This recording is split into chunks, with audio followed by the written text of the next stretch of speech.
Did you know that simply changing your phrase from I do exercise to I try to stay active can literally instantly shift how native speakers perceive your fluency? Oh, absolutely. It's a massive shift. Right. Or that your knees might literally be sending you an internal email begging for better mobility. I love that analogy. And honestly, it's entirely true. Yeah. The specific vocabulary we choose, to describe movement, it fundamentally alters our psychological relationship with it. It's not just about grammar at all.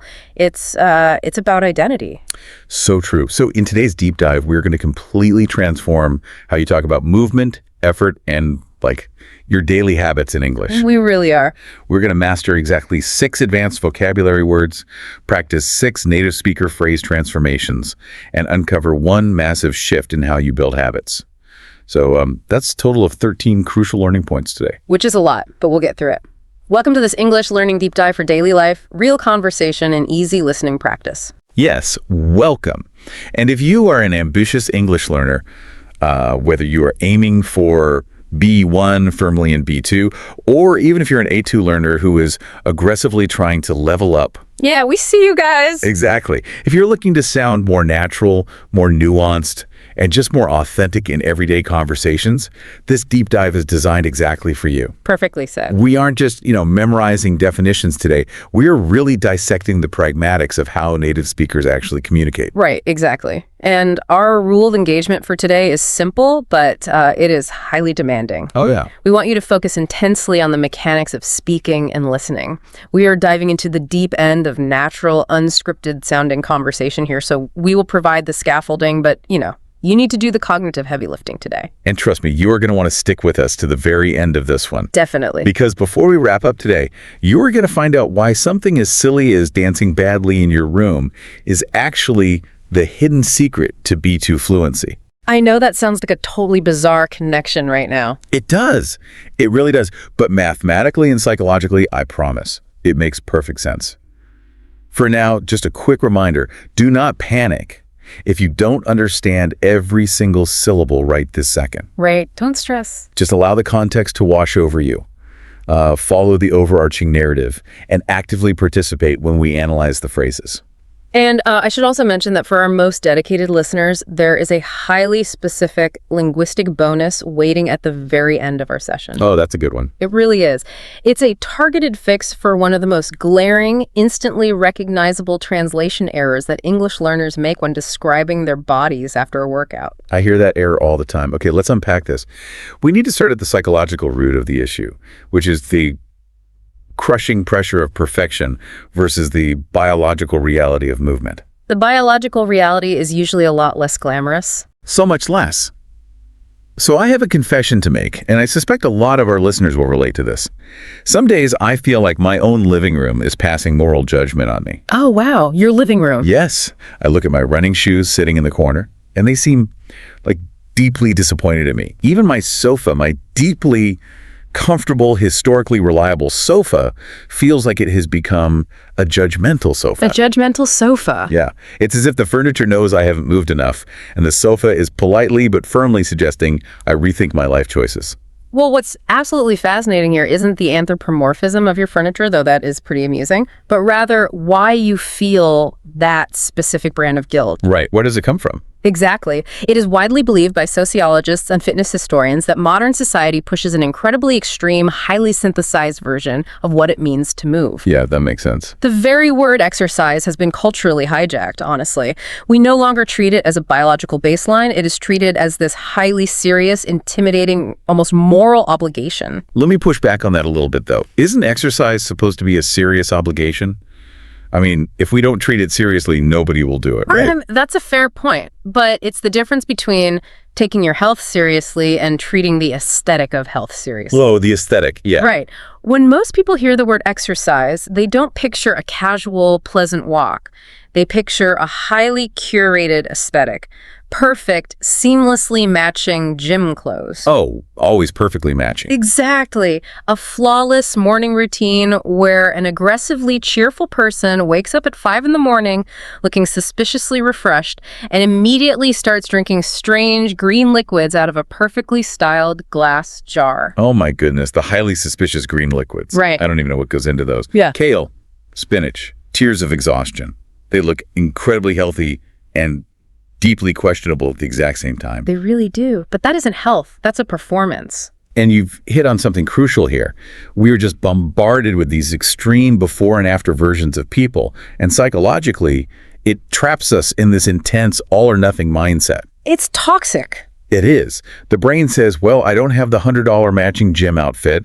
My alarm is not set for 5 a.m. and I refuse to drink blended grass. Therefore, I shouldn't even attempt a 10-minute stretch. And that is precisely the psychological and linguistic pressure we're breaking down today. Because if we connect this to the bigger picture, exercise should never be about looking perfect. Preach. The fundamental so what of movement is simply about feeling a little more alive, a little more oxygenated in your own body. We aren't training for the Olympics here. No, definitely not. Most of us just want a slight increase in our baseline energy. We want less lower back pain. We want to be able to walk up a steep flight of stairs without requiring, a moment of profound, breathless silence at the top to recover our dignity. Okay, I feel personally attacked by that accuracy. That moment of silence at the top of the stairs is a deeply lived experience for me. I think we've all been there. So if we want to escape this extreme performative image, how do we actually redefine exercise for daily life conversation? Like, how do we strip away the intimidation factor? We do it by entirely changing the vocabulary we use to frame the activity. If you change the word, you literally change the cognitive association. Interesting. Yeah. So it's not a grueling workout regimen. It's a 10-minute walk. It's actively deciding to stretch your spine after sitting hunched over a keyboard for 4 hours. Right. It's just taking the stairs without acting like you were ascending Mount Everest. When we use softer, more pragmatic English phrasing, the activity itself suddenly feels manageable. Which is huge. Speaking of sitting hunched over a keyboard for 4 hours, what is the advanced, highly descriptive B2 word native speakers use to diagnose the modern office lifestyle? Oh, that's a great transition. We're unpacking the biology and the linguistics of that next in part 1 of our word tour. Let's transition right into the vocabulary of the modern lifestyle. Our very first advanced word is sedentary. Yeah, and I want to break down the mechanics of this word. Sedentary. It's a brilliant C1 level adjective. In its simplest definition, sedentary means spending a massive amount of time seated with very little physical activity. Sounds about right. But its pragmatics are much deeper. We almost exclusively use this word to describe a systemic lifestyle or a specific type of occupation. And it is arguably the most essential word to describe the modern human condition. I mean, think about the trajectory of a normal Tuesday. Okay, let's walk through it. You sit in your car or on the train to commute. You arrive at the office and you sit at your desk to look at a glowing rectangle for 8 hours. Yep, the glowing rectangle. And you sit back in your car to go home. You are exhausted from looking at the glowing rectangle, so you sit on your sofa to look at a slightly larger glowing rectangle. It's so true. Your entire existence is just a series of sitting in different, increasingly soft locations. And the biological result of that routine is profound. The human body evolved to walk miles every single day. Exactly. When you subject it to a sedentary routine, your hip flexors shorten, your hamstrings tighten, your cardiovascular system slows down. Your body essentially begins to adapt to the shape of your chair. Oh, that sounds terrifying. So when you finally stand up, your body literally makes a small, involuntary sound of complaint. You creak. Oh man, that creak is the sound of a sedentary lifestyle. Let's look at how to use this pragmatically in a sentence. You could say to a colleague, I have a sedentary job, so I try to walk in the evening. I love that example. Let's analyze the tone of that. Saying, I have a sedentary job sounds so much more analytical and professional than just saying, I have a job where I sit all day. It absolutely does. It signals a high degree of fluency because it shows you understand the formal register of the language. Right. Another excellent, slightly more vulnerable example would be, my lifestyle has become too sedentary. This is a fantastic way to express a desire for change without sounding like you were just complaining. Okay, listeners, I want you to literally pause what you are doing. Well, keep driving if you're driving, but I want you to say the word out loud. Sedentary. Let's give them a 3-second pause to try it. Sedentary. Awesome. Now let's talk about the physical antidote to that stiffness. That brings us to word number 2 on our tour. Mobility. A mobility. Now, how does mobility differ from just being flexible? because people mix those up all the time. They do, and that is a critical distinction. Flexibility is passive. It's simply how far a muscle can stretch. Like reaching for your toes. Exactly. But mobility is active. It is defined as how easily and comfortably your body can bend, turn, reach, and move through its full range of motion. Okay, that makes sense. It requires not just stretchy muscles, but strong, healthy joints and a nervous system that allows the movement. I have a theory about this word, actually. I think mobility perfectly captures the exact psychological turning point of getting older. Oh, do tell. Here's why. When you are 7 years old, you don't think about mobility. You sit down on the floor to play, and when you're done, you just spring back up. Physics doesn't apply to you. You're basically made of rubber. Exactly. But then, one day, in your 30s or 40s, you sit on the floor, and suddenly, you realize you need a tactical strategy to get back up. Yes, you have to plan your exit. You pause. You calculate which hand needs to bear your weight, which knee is the reliable knee to push off of. That is the precise biological moment you realize mobility is not a permanent gift. It is a decaying asset that you have to actively maintain. A decaying asset, wow. Your connective tissues lose hydration, your joints lose their natural lubrication. It's not just about losing muscular strength, it's about the terrifying feeling of being locked or stuck inside your own physical frame. Let me pose a question to the listener right now. Think about your own body for a second. Does your lower back ever send you a signal that says, I'm sorry, we absolutely do not do that here, when you try to bend over and tie your shoes? That's a warning sign. If it does, you aren't dealing with a lack of fitness, really. You are dealing with a lack of mobility. Let's practice deploying this word in a natural context. You might tell a friend. Stretching every morning helps improve my mobility. That's a perfect daily use sentence. Or if you want to express an ongoing personal project, you could use this C1 level phrasing. I'm actively working on my mobility. I like that. What I love about that sentence is the intention behind it. It frames movement as healthcare rather than framing movement as a punishment for eating dessert. Which is such a healthier mindset. Before we move on to the exact opposite of being stuck, which is physical exertion, I want to note that we are about 10 minutes into our deep dive. Time flies. It really does.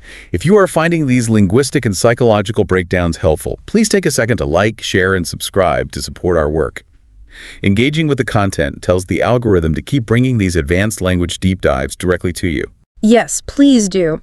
And since we are so deeply focused on the concept of mobility today, and relieving that stiff, stuck feeling, I think we need to actively connect with our own bodies right now.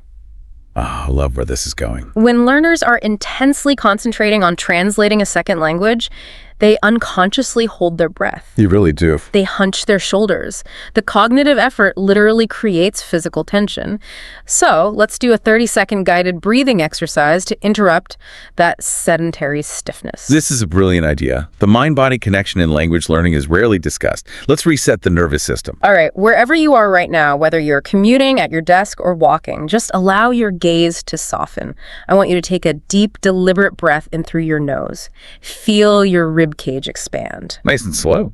Intentionally drop your shoulders away from your ears, and now exhale slowly through your mouth, pushing all of that sedentary, accumulated stiffness out. That feels amazing. Let's do exactly one more. Deep, slow breath in, feeling the oxygen hit your bloodstream, and exhale completely, letting your jaw relax into the moment. Wow.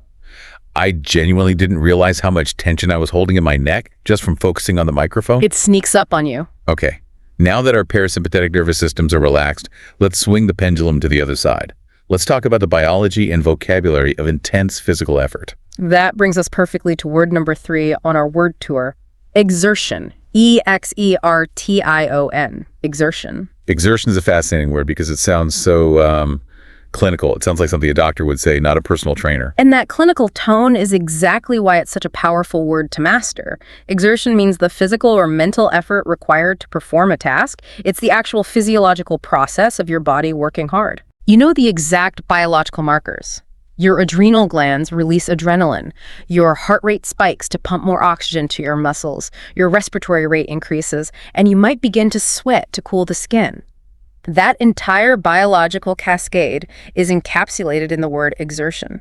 So, reverting back to my earlier trauma, When I climb that massive flight of stairs and require my moment of silence at the top, my pounding heart and barring lungs are simply me experiencing a high level of exertion. Precisely. And contrary to our modern comfort-obsessed culture, a controlled amount of exertion is biologically necessary to maintain your health. Obviously. But the key is knowing how to communicate that feeling accurately in English. For example, you might explain to a doctor, I felt an unusual amount of exertion after climbing the stairs. I felt an unusual amount of exertion after climbing the stairs. It is such a precise, elevated way to describe the feeling of cardiovascular strain without resorting to the basic elementary phrase, I got very tired. Exactly. It elevates your speech. Which brings us to the next massive hurdle that people face, both in language learning and in physical fitness.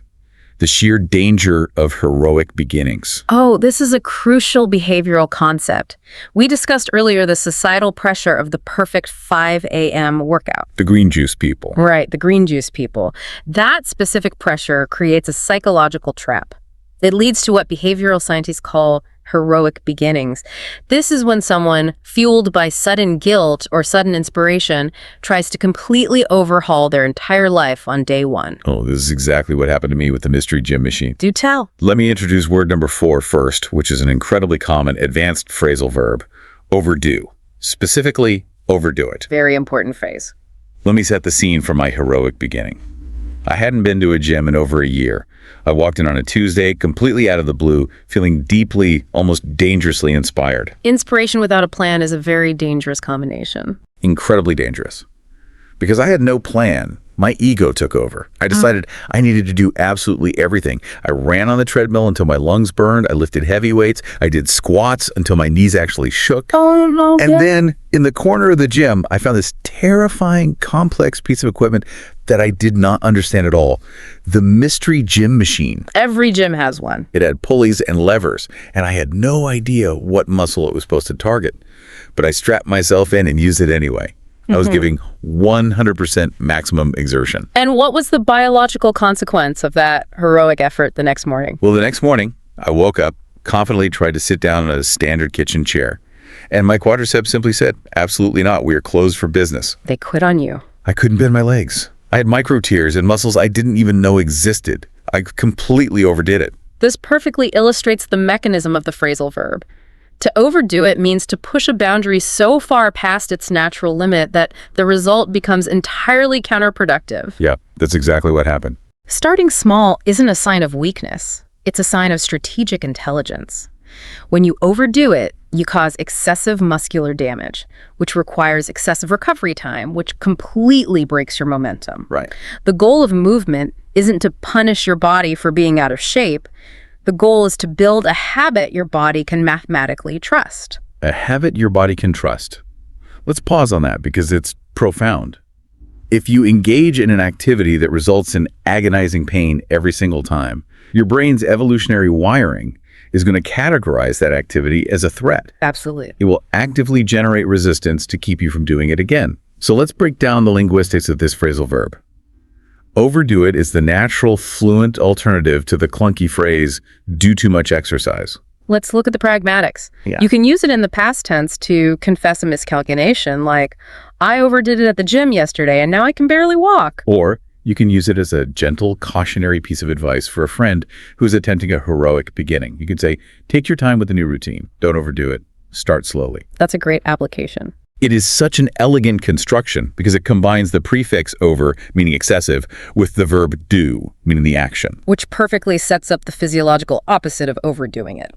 That brings us to word number 5 on our tour, endurance. Endurance. E-N-D-U-R-A-N-C-E.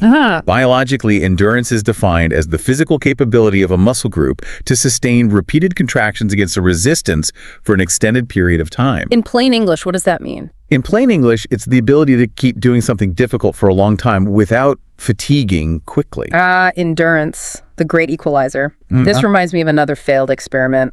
My heroic run anecdote. Another heroic beginning. Similar to the gym, yeah. I once decided, with 0 prior training, that my new identity was going to be a running person. The sudden identity shift, a classic trap. I fell right into it. I went to a specialty store and bought the absurdly expensive aerodynamic running shoes.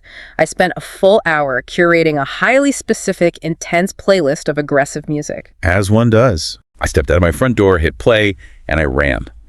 And because I had the aggressive music and the expensive shoes, I ran at an absolute sprint for exactly 4 minutes. 4 minutes of maximum aerobic capacity. 4 heroic, agonizing minutes. And then my lungs seized up, my heart rate maxed out. I stopped completely dead in my tracks, and I stood on the sidewalk aggressively questioning every life choice that had led me to that moment. This highlights an incredibly important physiological reality, and it brings to mind a beautiful poetic phrase from our source material that we reviewed for this deep dive. That is what happens when motivation runs faster than endurance. Motivation runs faster than endurance. Let's analyze that. It means my mental desire, my psychological motivation was operating at 100%. But my physical capillary density, my actual cellular ability to process oxygen, my endurance, was operating at 0. You can't fake it. You cannot manufacture endurance in a single afternoon. You have to build it incrementally. You walk for 20 minutes. A week later, you walk faster. A month later, you jog for 3 minutes. It is a biological adaptation, not a moral choice. And if we expand our perspective here, this exact same mechanism applies flawlessly to language learning. Oh, that's so true. Endurance isn't exclusively a fitness concept. It is a cognitive concept. Think about the listeners right now. When you first started listening to native speed English, your brain was burning massive amounts of glucose trying to translate every single word in real time. It's exhausting at first. Right. After 5 minutes, you experienced cognitive fatigue. Your brain felt physically tired.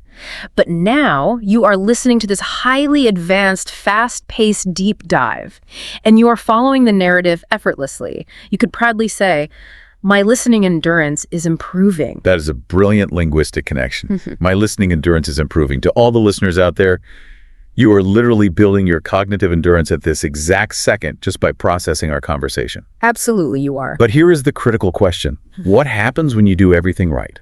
You put in the daily effort, you don't overdo it, you are building endurance, and then suddenly you hit an invisible wall. The dreaded wall. Your English stops improving. Your fitness stops improving. The answer lies in a fascinating word we borrowed directly from the study of geography. We are unpacking that right now in Section 5. Welcome to Section 5, Hitting the Wall, and the deeply misunderstood psychology of plateaus. Word number 6 on our tour is plateau. Plateau. Plateau. It has a French etymology, which explains why the spelling looks so irregular with that EAU combination at the end. Plateau. In geological terms, a plateau is a massive flat area of elevated terrain. You hike up a steep mountain, gaining altitude, and then suddenly the ground levels out entirely. Yeah. It's just flat land for miles. Exactly. And we have taken this geological term and applied it metaphorically to human progress, whether in fitness, business, or language acquisition. Right. A plateau is a prolonged period where progress stops or decelerates dramatically, despite you putting in the exact same amount of continued effort. And it is psychologically devastating. It is so incredibly frustrating. You are doing the work. You are logging your steps every day, or you are reviewing your English flashcards every single night. But nothing changes. You haven't changed your effort, but the metrics of success simply stop moving. Your stamina feels frozen. Your ability to recall English vocabulary feels stuck. I have to challenge you on this. If we are putting in the work, why does the brain interpret this plateau as a massive, demotivating failure? Because the human brain is wired to crave the dopamine hit of visible novelty and rapid growth. We want the reward. Exactly. But here is the deep underlying truth. A plateau is the ultimate test of your psychological endurance. Let's look at the neuroscience of a language learning plateau. When you first begin learning English, going from knowing 0 words to knowing your first 100 words feels like an explosion of progress. You feel like a genius. You do. Your brain is building entirely new neural pathways. Yeah. But when you move from an intermediate to an advanced level, say, going from knowing 2,500 words to knowing 2,600 words, the proportional difference is mathematically tiny. Oh, that makes sense. The progress becomes invisible to the naked eye. That perfectly describes the B2 to C1 language plateau. You feel like you've been studying for a year with nothing to show for it. So how do we conceptually deal with this? How do we push through a plateau without giving up and feeling like a failure? We have to force a radical mindset shift. You have to understand the biology. A plateau is not a failure. It is actually a biological requirement. Wait, really? A requirement? Yes. It does not mean you are doing something wrong. It means your brain or your muscular system has successfully adapted to the new baseline. It is consolidating the gains. It is quite literally the quiet part of progress. The quiet part of progress. That is a profoundly comforting way to reframe it. Because normally when we hit that flatland, our immediate reaction is to weaponize guilt against ourselves. We're so hard on ourselves. We really are. We say, I am failing. I should run harder. I should study grammar for 3 more hours. But guilt is a terrible motivator, isn't it? Guilt is absolutely not a sustainable fuel source. Guilt might give you enough adrenaline to push through exactly one difficult workout or one late-night study session, but it will not sustain a habit for a decade. Definitely not. To survive a plateau, you must replace the emotion of guilt with the emotion of curiosity. Curiosity over guilt. That feels like a paradigm shift. But what does that actually look like in the real world when I am staring at my running shoes and I don't want to move? Well, instead of using punitive language, instead of telling yourself, I am lazy, I have to go punish myself on the treadmill, you ask your body a genuine question. What kind of physical movement would actually feel good right now? Oh, I like that. You get curious about your own physical preferences rather than adhering to society's rigid definition of exercise. And this is exactly where we break completely away from that toxic 5 a.m. extreme fitness image. Movement can be anything that elevates your heart rate. Anything. It could literally be putting on your favorite song and dancing badly in your living room for 3 minutes. Bad dancing still requires cardiovascular exertion. It sure does. It could be committing to just 10 minutes of mobility stretching while you watch television. It could be vacuuming your house with really loud, aggressive music playing. The underlying logic here is the most important lesson of the deep dive. The optimal exercise routine is not the most scientifically perfect exercise routine. The best exercise is simply the repeatable one. The repeatable one.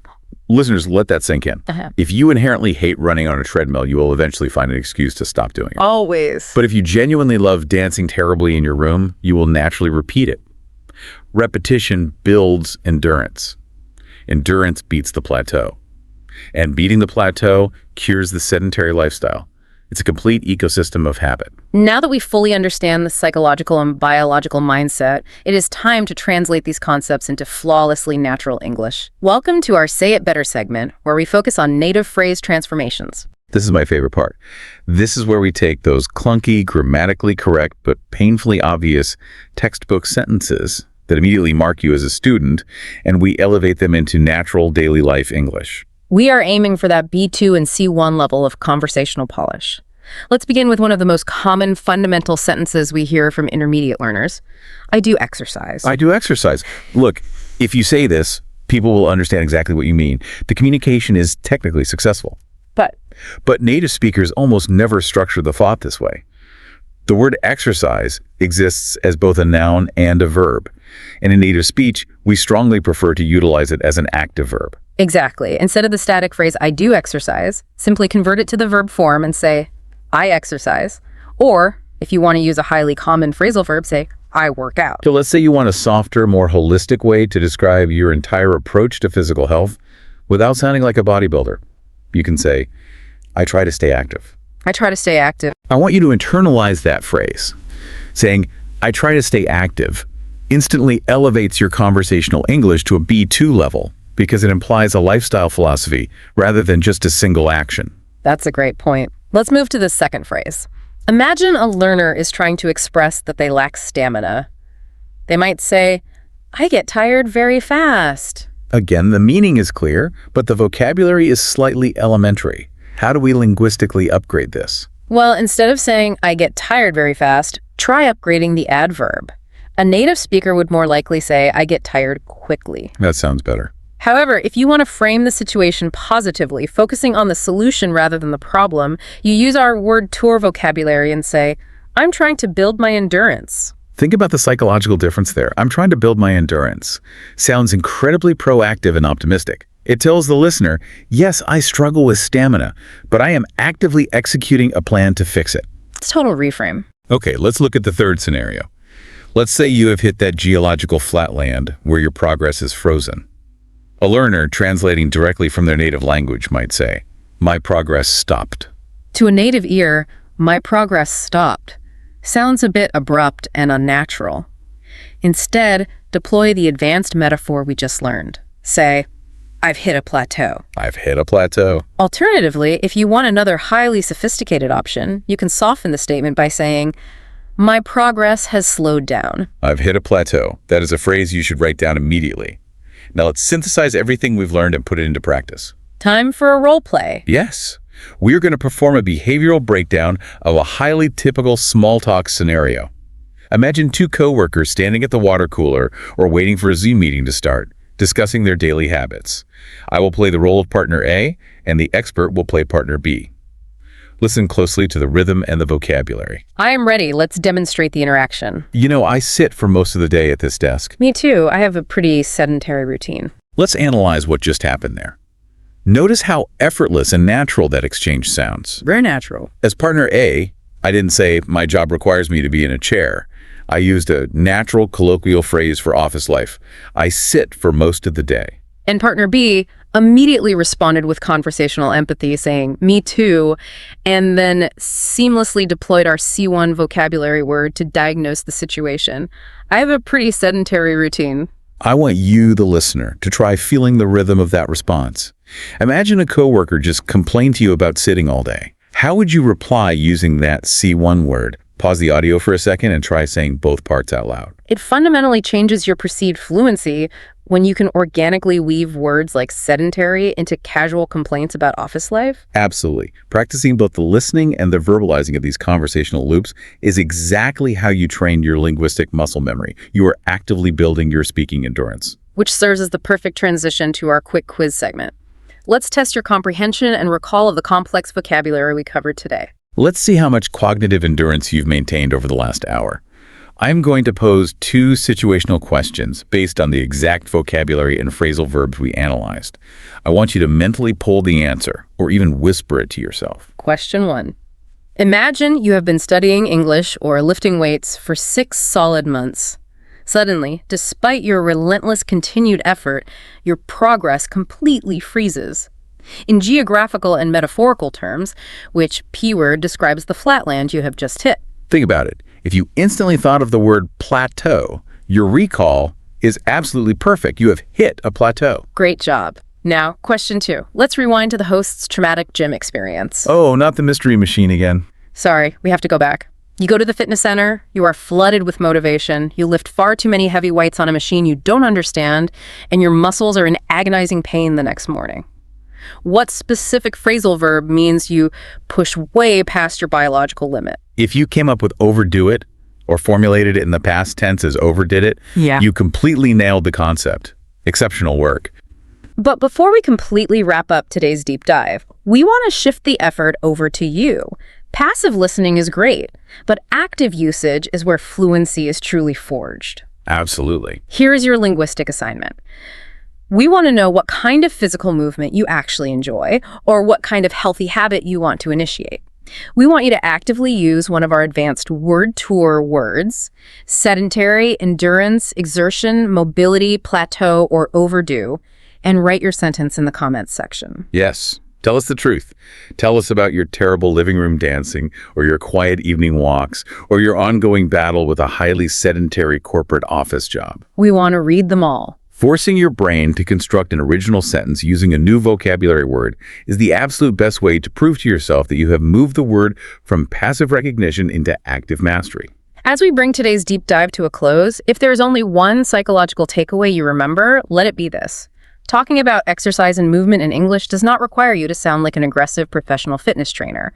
You do not need to utilize extreme, punishing vocabulary. Exactly. Speak about your actual biological reality. Talk about your baseline energy levels, your desire to avoid back pain, and what actually helps your joints feel less stuck. Keep it real. Utilize a word like mobility to describe the physical sensation of your body, and a word like endurance to accurately describe your long-term goals. When you strip away the toxic fitness culture and bring the vocabulary back down to earth, it transforms from a stressful performance into a real, authentic human conversation. And as I promised at the very beginning of our deep dive, I have a highly specific bonus phrase translation for our dedicated listeners. Oh, the bonus. I almost forgot. This addresses a very common grammatical trap.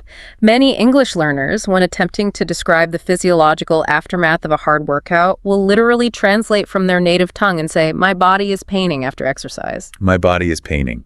I hear this construction constantly from intermediate learners. Because it is a direct, word-for-word translation from several major global languages, it makes logical sense to the speaker. It does make logical sense. But to the ears of a native English speaker, it sounds structurally very awkward. In English, we almost never use paining as an active continuous verb in that specific context. Right. To instantly correct this and sound completely native, you simply swap the verb for an adjective. You say, "My muscles are sore." Sore? Alternatively, you can personalize the feeling and say, "I feel sore after yesterday's workout." Sore. S-O-R-E.